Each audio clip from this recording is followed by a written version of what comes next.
السلام عليكم ورحمة الله وبركاته. وانا سلام دمان تاgeerayaasha Alfa Media Group meel walba dunida ka joogtaan fadlan haddii aad nagu cusubtaa subscribe saar like taabo siina share gareey si aad u noqoto daawadaha ugu horeeya xogaha aan baahin.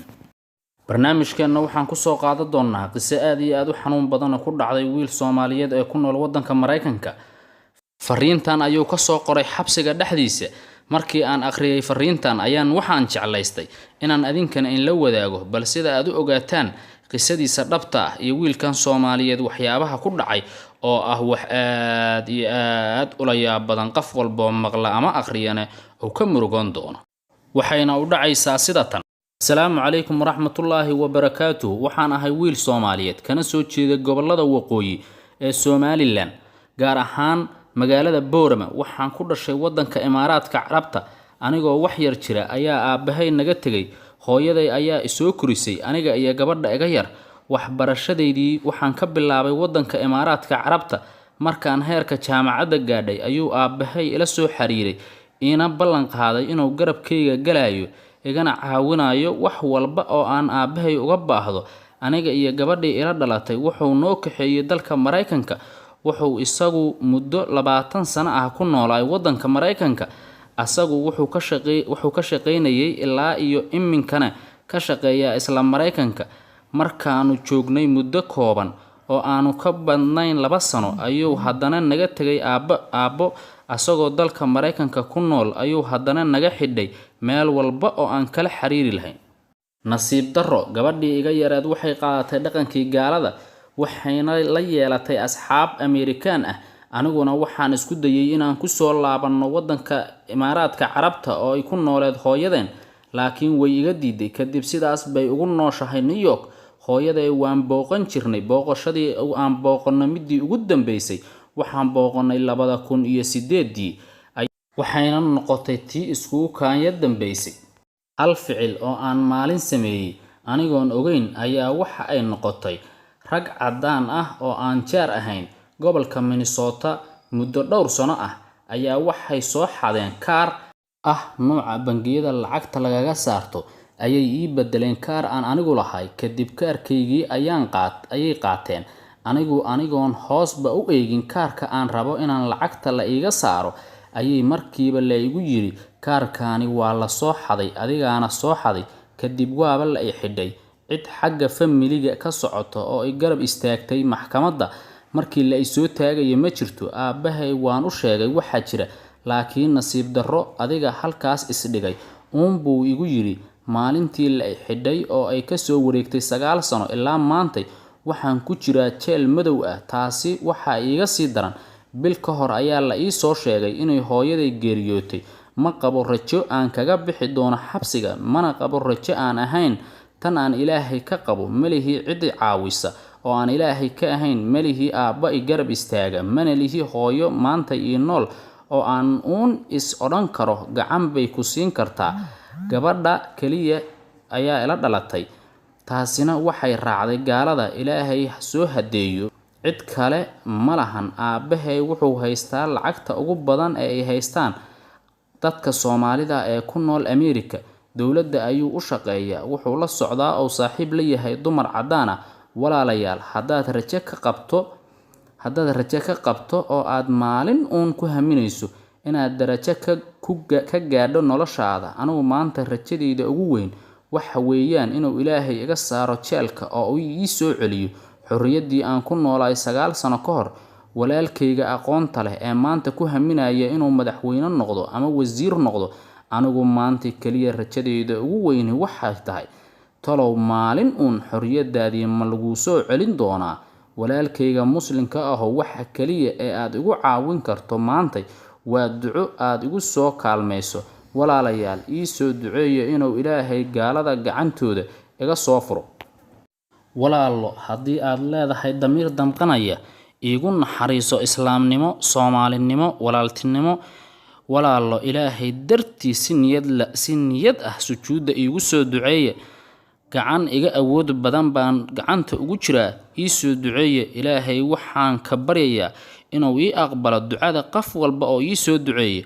warqadan faafiya si ay ducadeyda u noqoto mid jamac ah. sidoo kale waxaan Ilaahay uga baryayaa inuu rajo walba oo wanaagsan u rumeeyo qof walba oo nolosha rajo wanaagsan ka leh.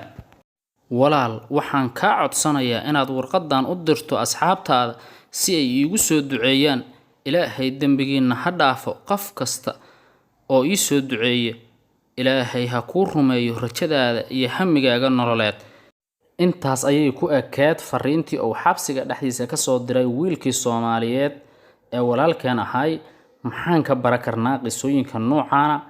Waa ay badan yihiin dad badan ee muslimiin ah ee xabsiyada ku dhibtoon, dad badan ee muslimiin ah ee xabsiyada ugu xiran si bilaa dembi oo ayagoon waxba dembiya geysan xabsiyada ku xiran, dad badan oo muslimiin ah ee waxyaabo yar yar xabsiyada ugu xiran.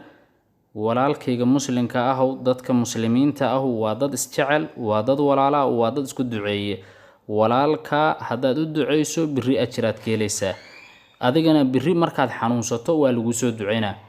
qofku wuxuu garab u baahan yahay maalintii uu dhibtoon yahay. maanta waa uu dhiban yahay walaalkeen, aniga waxba aqoon uma lihi, laakiin markii aan akhriyay fariintiisa ayaan aad iyo aad u damqaday, wayna isoo jiidatay. waxaana jeclaystay inaan adinka inii soo gudbiyo si aad adinkuna ugu soo duceysaan, waayo ducadu wax sahlan ma ahan. Allah subxaanahu wa tacaala ayaa ka sarreeya gaalada oo asagu xabsiga ugu jiro gacantana hadda ku haysa. Allah subxaanahu wa tacaala ayaa quluubta bini'aadanka gadgadiya, sawirtoodana u gadiya. Ilaahay subxaanahu wa tacaala ayaa quluubtooda gadi kara, fahansiina kara inuu ninka wiilkan Soomaaliyeed qalad ku xiran yahay, dembina ay ka galeen, iskana fasaxaan.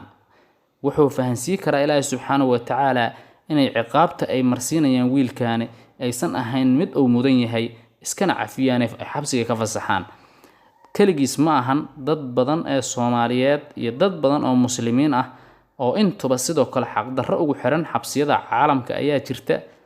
walaal, qof muslim ayaa tahay, damiir damqada ayaad leedahay, biri waad xanuunsan, biri sidoo dhibaata kula kulme adiga iyo qof familiga. tusaale ahaan, biri markaad xanuunsato ama familigaaga qof ka mid ah oo dhibaato la kulmo, sida ummadda muslimiinta kula damqato kuguna soo duceeyaan, waa inaad u duceysaa qofka maanta familigaaga ka tirsan ee muslimka, waayo muslimiintu waa hal family.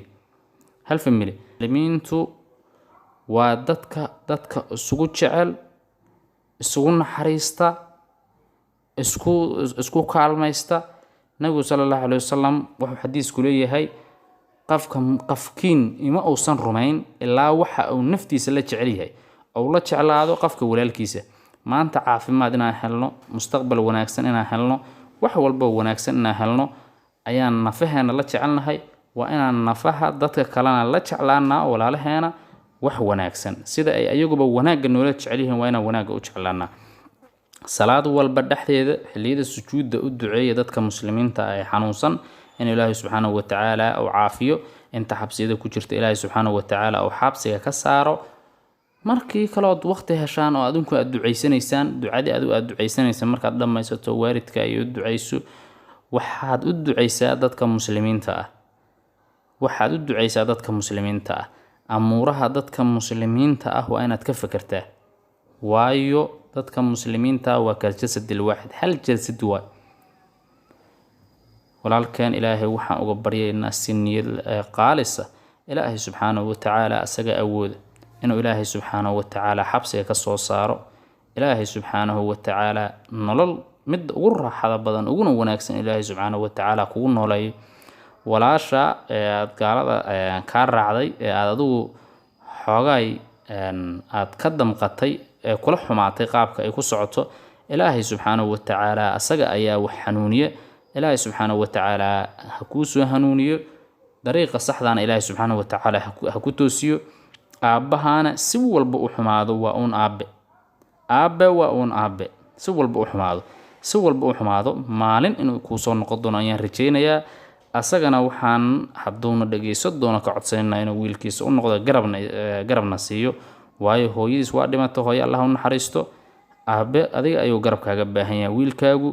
Ilaahay subxaanahu wa tacaala waxaan uga baryaynaa inuu aabe laftirkiisa quluubtiisa soo weeciyo oo tuso xanuunka iyo dhibaatada uu dareemayo wiilkiisa oona la garab galo.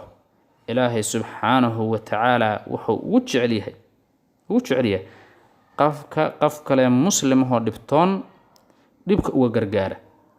aabbo wiilkaaga haddaad dhibka u gargaari karto waa wiilkaagii waa qof muslim garab ayuu kaaga baahan yahay garabkiisa tag intaas ayaan kusoo gabagabaynaynaa ilaahay subxaanahu wa tacaala inta muslimiina xanuunsan ha caafi inta xabsiyada ku jirta ilaahay subxaanahu wa tacaala xabsiga ka soo fakay wabillahi tawfiiq.